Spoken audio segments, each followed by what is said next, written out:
And I'm going to give this game an honest review just based off the beta and everything we've heard since the beta ended and what we're expecting for the launch of the game. Now, I played over 40 hours of actual in-game matches between multiplayer and zombies. My initial expectations for this honestly weren't going to go far. I was honestly expecting this game as of like in August for this game to be almost an exact replica of Black Ops 6. A lot of people thought the same thing, and a lot of them still think the same thing without even playing the game. Now, in one sentence, would I recommend buying it? Well, honestly, that's a hard decision to say, and it really depends on your playstyle. Myself personally, I'm in love with this game, and I've already purchased the Vault Edition. I'm not gonna give it a refund, and I genuinely think that this is going to be a good Call of Duty. Starting it off, we're gonna go straight to gameplay, and we're gonna go to the movement mechanics and how it's changed. So movement does feel different than in Black Ops 6 because of the fact that we don't have tac sprint, and even when you use the perk for tac sprint, it's apparently dog shit. You do need dexterity to make it feel kind of smoother. Slide canceling is still present in this game. It's a little more difficult to control. If I had to be blatantly honest with you, I think we need to just take sliding out of the game in general. I think that sliding has become overused, and I think anytime we're on the map, we're sliding. It doesn't matter where we're going. It's literally we're run, slide, run, slide, run, slide. And I would like to see at least a cooldown for this, but I'm not sure that's ever gonna happen. The sprint to fire times felt a little bit sluggish to me, but overall with every single weapon, I think it was more so balanced, and maybe if anything, it would just need to be toned down a little bit so it's less sluggish and more competitive. Now, when we move on to mantling and climbing, it does become a little bit clunky, and so much so to where somebody actually put out a video saying that if you look straight up and climb through a mantle, you'll disable the mantle animation altogether. So would I say it's smooth or clunky? I would say right now it's more on the clunky sides of things. And even at least even in BO6, when you actually jumped parallel to a wall to mantle up it, you were able to actually skip that animation as well. But now you have to look straight up, and when you get in the window, you have to immediately look straight down to see if you have an enemy in front of you. It just seems like a lot to have to do, and I hate that they still haven't figured out the mantle or climbing animations to make them at least fair and equal. Do I think that you should be able to mantle up and immediately start shooting somebody? No, of course not. But it does feel sluggish. It feels clunky. It feels like every time I try to mantle into a window, I have zero chance of getting in there at all alive or getting out alive. The time to kill, it did feel a little bit fast. I know that they're already discussing about this, about how they're going to be tuning this to be a little bit slower. It was a little fast for a lot of people in the beta and a lot of people in general. Me personally, as somebody who uses a sniper as a main weapon, I genuinely didn't think that the TTK was too bad. I thought sometimes it maybe was too fast, but using a red gun, as I did use a ton, like almost every single red gun in the beta, I do believe that the TTK could be adjusted and honed in on. Now, hit registration. I honestly, this is me honestly speaking, and it might just be because I fucking suck, right? I genuinely could not hit people. It was making me so angry during the beta because I was like, I know I hit that. I know I killed that person. I know I hit that shot. Like, I know my accuracy was on him. Hit registration issues. I mean, I did have some, but that could honestly be laid back to the fact that maybe my aim just needs to get better. But if you had an issue with this as well, then I know that it's not just me. Luckily, we did have weapon variety, and there are multiple weapons that, you know, you can still rock out and slay with. Of course, there were some meta weapons like the Dravik that we saw Shotzi use, and multiple other weapons like the M8 and the Peacekeeper that needed to be toned down, because for the Peacekeeper, blurring the line between the AR and SMG role. For the M8, it is blurring the line from being an assault rifle, especially a 3-burst. I mean, that thing just fries. I wasn't as in tune with the recoil patterns, but I did see that some guns had crazy recoil on them. I tried to adjust them as such. I didn't really pay much attention like I did last year with the Jackal, where the first 10 shots, it goes up, and then after that, it goes up and to the right. Like, I did not focus on that too much. I do plan on focusing on that when the full launch of the game comes out, after recoil and everything has been adjusted, as well as TTK, weapon variety, sprint to fire times, and a lot of things that they're looking to fix within this beta to put in the full launch of the game. Overall, I think the gameplay in general was pretty good. I would think it was pretty smooth. I think everything was very well balanced for the most part. There were definitely times that I just didn't enjoy playing the game because the weapon I was using at the time just wasn't a good weapon. I mean, and that's just how it happens sometimes. Now, moving on to the maps, which maps did I play the most? Which 3 maps did I play the most? This is a little bit difficult for me, but I definitely played Cortex, Imprint, and the Forge the most. Honestly, the best map in my opinion was probably Imprint. I just really felt like Imprint had a steady way to get from each lane, but it still kind of kept you protected. but you were also still able to watch that lane. It kind of made each fight super fair and made it very easy to switch the advantage to each and other person. So I mean, this map just has such vibrant design, and it's a snowy map. I love snowy maps, but also additions to wall bouncing as well as certain modes. I mean, you can really rock out in this, and this is probably the map I had the most fun on. Okay, the worst map, the absolute dog map that I hated during this beta was Exposure, and the reason for that is I genuinely felt like there was no way to get from lane to lane. It doesn't matter where you go. I felt like you were dying. I felt like you were always watched by someone on a head glitch or somebody that you could not see, but they could see you. And I just genuinely hated the way people played Exposure. It didn't matter the mode. It didn't matter anything. I honestly just hated it. Now, the variety of map sizes I felt were a little unbalanced. I felt like we had a lot of small maps, and even if they were listed as medium maps, they still felt small. I'm really excited to see the rest of the maps during launch, and I'm like, that's the one thing I wanted, is that I know it's a beta, but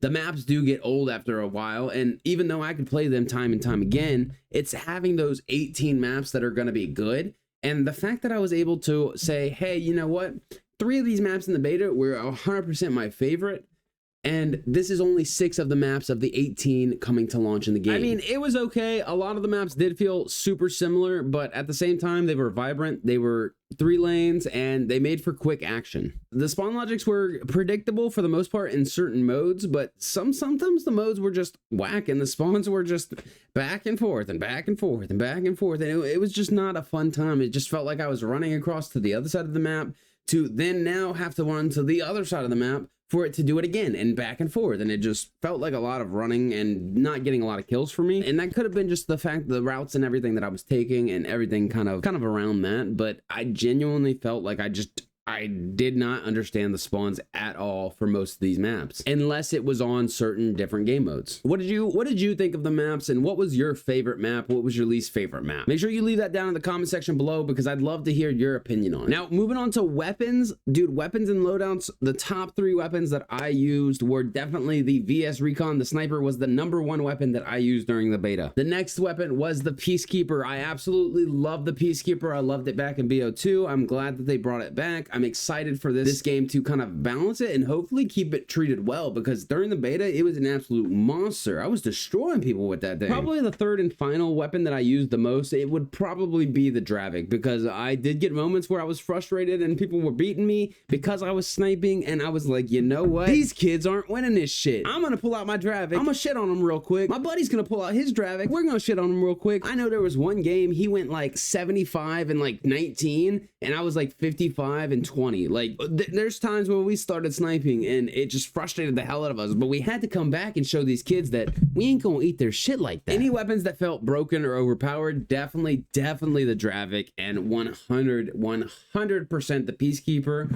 until they might have adjusted it. I'm not sure if they did, but those weapons were both broken and overpowered. You could literally do almost anything with them, and if you were a good player mentally, physically, and you had the reaction time, you were 100% dropping 100 kills with these weapons. Now, weapons that felt unusable to me, the XR-3 sniper, I just really could not use it. I know it's supposed to be the PO6 from BO3. It's a 3-round burst sniper, but it is just something that I did not like. I felt like I couldn't get the timing right for it, and I felt like every time I had to try to rush myself in a situation to get the snipe and get the 3 bullets off, they were killing me first. They were seeing me first, and they were getting the attempts to get me out of the way before I could even aim in and shoot at them. Does that have to do with my reaction time? Maybe, but at the same time, I mean, if I wanted to get better with it, I'd have to understand it a little bit more. So if you used the XR3 more than I did, I literally, that is one of the only weapons I did not use during the beta, because it was just awful to me. I don't know. If you liked it, let me know why you like it. If you didn't like it, let me know why you didn't like it. If it's the same reason as me, if it's not the same reason as me. But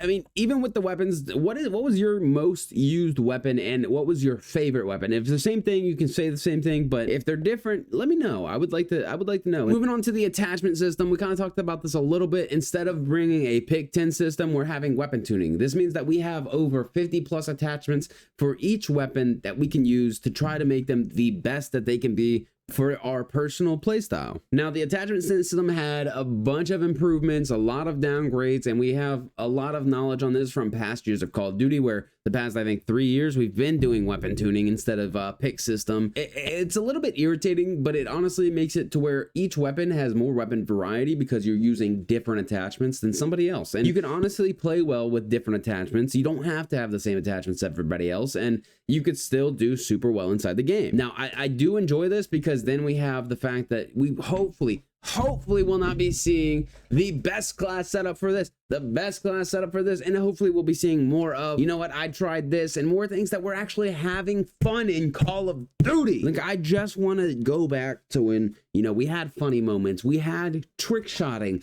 we had sniping, we had cut comms, and nowadays it feels like the only thing we get is, you know what, here's the best class setup for the MP40, here's the best class setup for the Jackal PDW, here's the best class setup for the Krieg C. Oh, here's another video with the, you wouldn't be able to guess it, the best class setup. Oh my gosh, that's crazy. And I know I've done this too before, which is part of the reason why I stopped doing YouTube and stopped playing Call of Duty for MW3, for BO6, is because of the fact that we are having to make the best. Everyone wants to be the best because of Fortnite, man. And somebody said that Fortnite, or that Call of Duty became a Fortnite clone. And no, it didn't become a Fortnite clone. Call of Duty had its own identity before Fortnite even existed. And that's a little bit of a lie, but before Fortnite Battle Royale really existed, Call of Duty already had its identity set in stone. And when Fortnite came out, while Call of Duty was in a spew of, most games were in a spew of cycles going round and round that weren't making the best games like we had back in the day, people switched over to Fortnite. Fortnite became the biggest game. It's so irritating to know, yes, Call of Duty did lose their identity, but at the same time, if you look at my channel, at the same time, I was doing stupid shit. I was making dumb uploads. I was doing the same thing, losing my identity. If you go and look at other people, other big Call of Duty YouTubers at the exact same time, I guarantee you they were making fidget spinner videos. I guarantee you that they were making clickbait videos. I guarantee you that they were making videos to try to get the most views. And it's something that you can do as yourself, that a company can also do and make mistakes. The problem is that we also want, now that they're listening, we want them to stay listening and understand that, hey, stop chasing younger demographics, because one, they grow up and you know what they want? They want Call of Duty.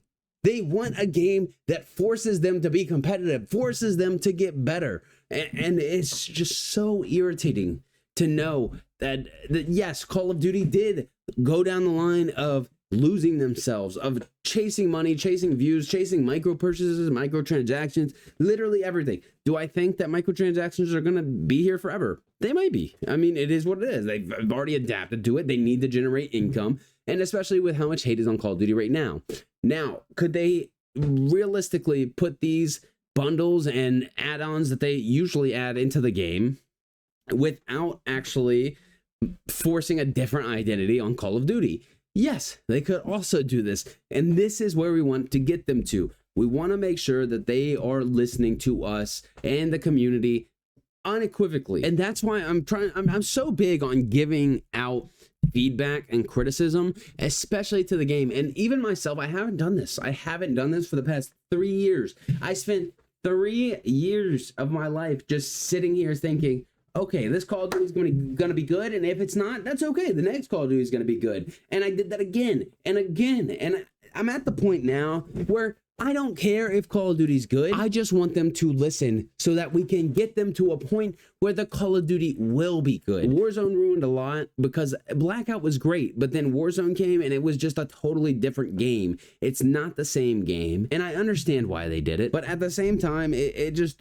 blows my mind with everything that's going in on here. Now, sorry for my rant, but let's move on. The attachment system, I think it's a great idea. I would love to see a pick 10 system or even a pick 15 system in the future, but I honestly think we have to get there. I think we have to help and learn. I think we have to help the development teams with our feedback on what we can do to actually get to a pick number system. Now, the perk system, when it first came out, was definitely not balanced. It was definitely making us choose some perks that when we needed dexterity, we weren't able to choose a perk that we might have needed other than that. I do believe they did change this and they moved dexterity to a different thing, or they totally messed with the movement entirely and made it a little bit more fluid without dexterity. But it was a little bit problematic, and for the most part, I mean, most perks were balanced, but overall, I would say that it was a little bit problematic, and this is a beta, so I'm hoping to see a lot of those perk systems kind of, I'm hoping to see a lot of those perk systems kind of take a new evolution and a way to make them more fluid, if that makes sense. Now, score streaks and kill streaks, were they rewarding? Were they underwhelming? Well, it really depended on what you used. If you used a dog, I would say it was rewarding. If you used a gunship, if you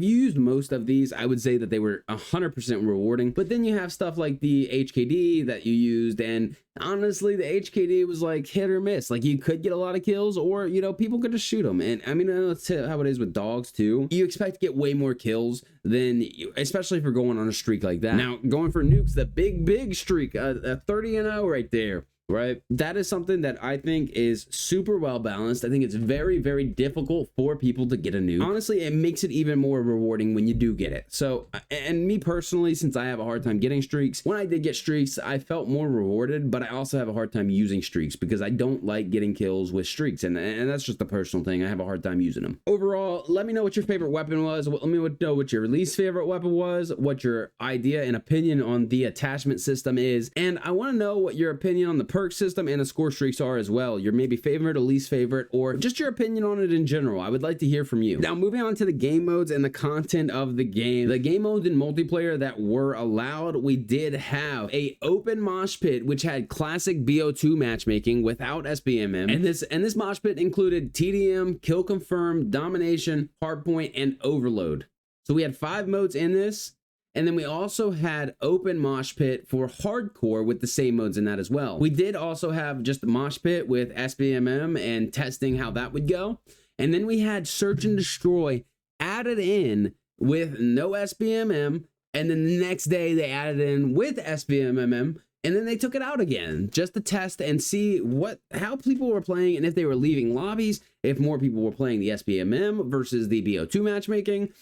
And honestly, I can honestly say that I don't think I played the S&D once this beta. And that's crazy to me because most CODs in the past 3 years, we've only played S&D. And I haven't even felt the want to play multiplayer, like the want to play respawn. It just hasn't been there for me. So this year really coming out and picking it up on multiplayer really threw me for a curve because I have not played multiplayer in like 3 years. And so playing multiplayer was one of the most exciting, rewarding, fun things that I could have done, especially with all the game modes in it. I did not play hardcore, so I don't know how that one went.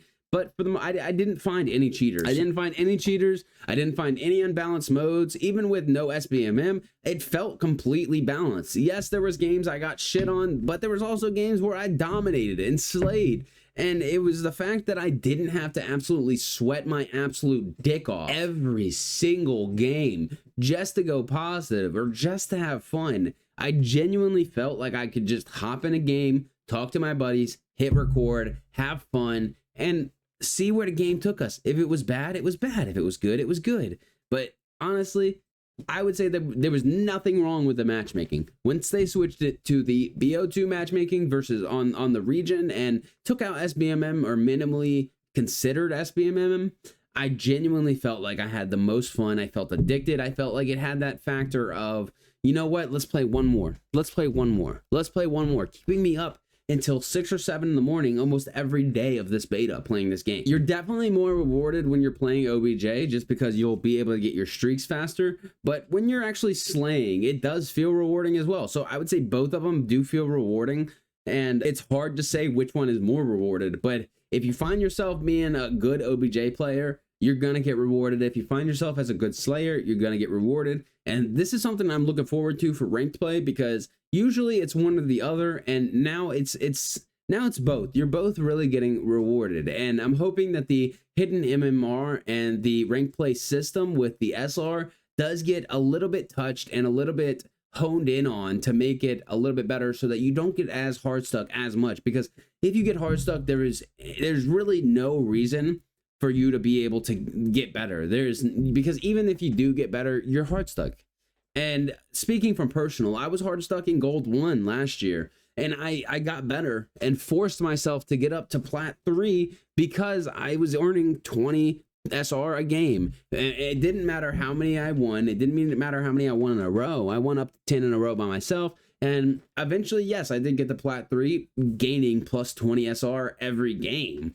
And it's difficult, but at the same time, I mean, it was rewarding. I would like to see that changed a little bit. Playing with friends, I played with friends most of the beta, and honestly, it's definitely more rewarding than playing solo. You just have somebody to talk to, you have somebody you're able to communicate with, and somebody that genuinely feels the same way about the game that you do. They're excited, they're passionate, but at the same time, they'll give you critical feedback. They'll give you, oh yeah, this map is dog shit. Oh yeah, this gun is horrible. This gun shoots marshmallows. Oh, this gun is OPAF. Like, I mean, it's genuinely nice to have a party or a squad. And I know that throughout the beta, I had a ton of people I was able to play with, and I'm very appreciative and grateful for that. If you didn't have someone you could play with during the beta, or you don't have anybody to talk to in general, go down below, join my Discord. My mom actually created a Discord for me. She's managing it for me. I'd love to get a lot of people in there. I'd love to bring you in there. Keep that thing active. We've got question of the days. We've got the animal pictures, we got the kitchen in there. Man, we got so much stuff in there that I genuinely want you to just hop in there. If you need to make friends, if you need to hang out and play with people, I'm on Call of Duty almost every single day, especially when BO7 launches. I will be on it all the time. So, I mean, I genuinely say to go ahead and join the Discord right now. Sorry for the promo, but I'd love to see you in there, and I'd love to be able to talk to you and build a community like this. Now, the next game mode they actually had in beta was zombies. They let round-based zombies because they went back to round-based zombies. I loved this, by the way, and I have a few critical points to say on this. I'd love to hear what you have to say on zombies, but real quick, let's go over. I have a lot of stuff to kind of go over with zombies. So my first impressions on zombies was that it was a beautiful, beautiful map. The map was absolutely amazing. I thought it was great. I thought it could be better with the placing, but at the same time, my initial response to this game. You guys saw the video, and I'll throw it up on screen. But this map was great. I loved it. It felt like I was playing Farm from BO2, except it felt like it was revitalized. It had energy in it, and it had new zombies, new locations. The map was slightly different, but similar. It wasn't the exact same thing. It wasn't a remake. And that's what I like to see, and I'm very glad they decided to implement this map into there and give it to us for the beta. All right, now how does it compare to BO3, Cold War, Black Ops 6 zombies? How does it compare to these newer gen Call of Duty zombies that we've had for years and years? Right, I think, in my personal opinion, I would say that this game with zombies was phenomenal. The only criticizations I would have from it were the HUD. I don't enjoy mini-maps in zombies. I absolutely hate it. I think it's pointless. And that's just a personal feeling. I think if you don't know the map as well as you should have, then you should play the map. And I feel like it's making it a little bit too easy for those newer players to jump in and be able to get those high rounds that, you know, we used to be able to work so hard for. Now, comparatively, I do think that BO3 Zombies was better. I think BO3 Zombies was better than BO7 Zombies, but BO6 and Cold War, I never played Cold War Zombies, but BO6 Zombies I did not like. I played it a little bit, and I kind of got off of it for a while. And it's funny to see, I'm actually made a video just now on Shorts, right? I just made a video on Shorts saying that, you know, if you hate Call of Duty right now, it's so forced, and honestly, quit being a bitch. And one of the first comments that I got on this was, the hate is not forced. You're just gonna glaze COD for a few months until you get sick of it, which is fine. Yes, I've done that for the past few years, and except for on Modern Warfare 3, because I genuinely came back on Modern Warfare 3 with the idea that said, hey, you know what? Modern Warfare 3 might be a good game, so let me go ahead and play it. And the only reason I got tired of it was because I stopped sniping in the middle of that year.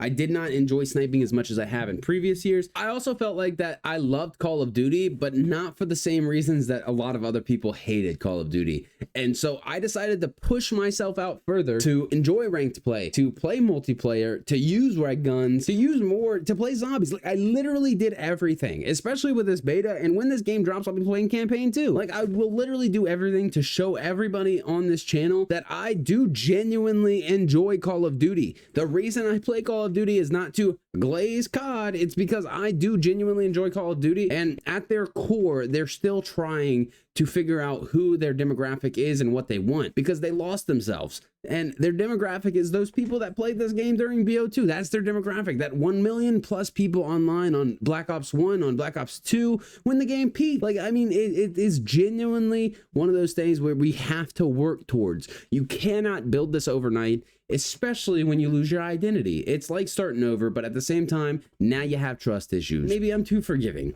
Maybe I'm thinking, well, Activision is, they've figured out what they're doing wrong. We should forgive them, give them a chance to make some pretty good games. A lot of people are on the fence, but with the fact that, you know what, they've given them the chance for the past 8 years, and they just, it's not there. It's not there. The loyalty and the trust is broken right now. And part of the reason why I'm pushing Call of Duty so hard right now is because of the fact that, yes, I think that they are fucking broken, but at the same time, you can't get fixed if you just put them down. You can't kick someone while they're down. And yes, maybe the best time to kick them is while they're down so they learn, but you also got to help them back up, man. And hating on COD is something, especially right now when they're listening, when they're trying to reach that core demographic that they did have, and they're just getting, all these hate comments and all this forced hate on COD.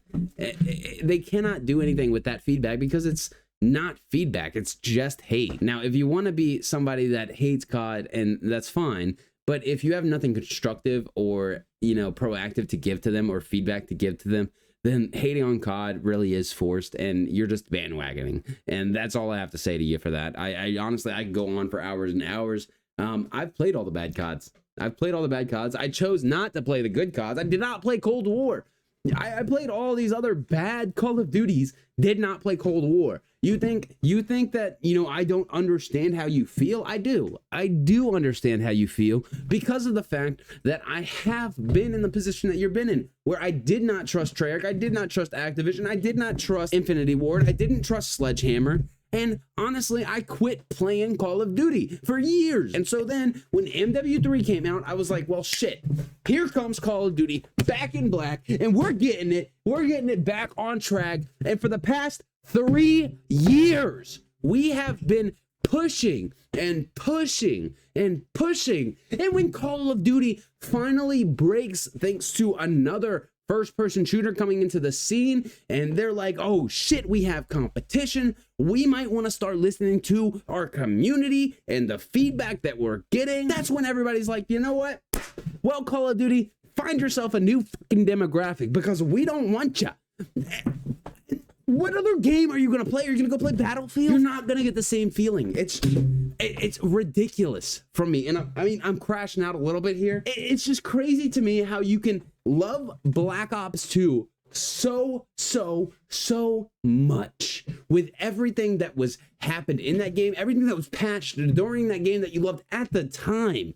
And then when the community is actually listening, they weren't listening to you then. They were just trying to make a game. They wanted to make money. They're listening now. They want to know what you want. Yes, they're doing it because they don't want you to leave the game, but at the same time, take the fucking opportunity to make content on the game, to push the game to more people, to say, hey, you know what? I know you hate this fucking game, but at the same time, let's band together and make this game great again. Like, what the fuck are we doing? Just walking away from something we've been passionate about for 15 years. Like, I genuinely don't understand where this comes from in your mind. I'm just gonna lose my mind real quick.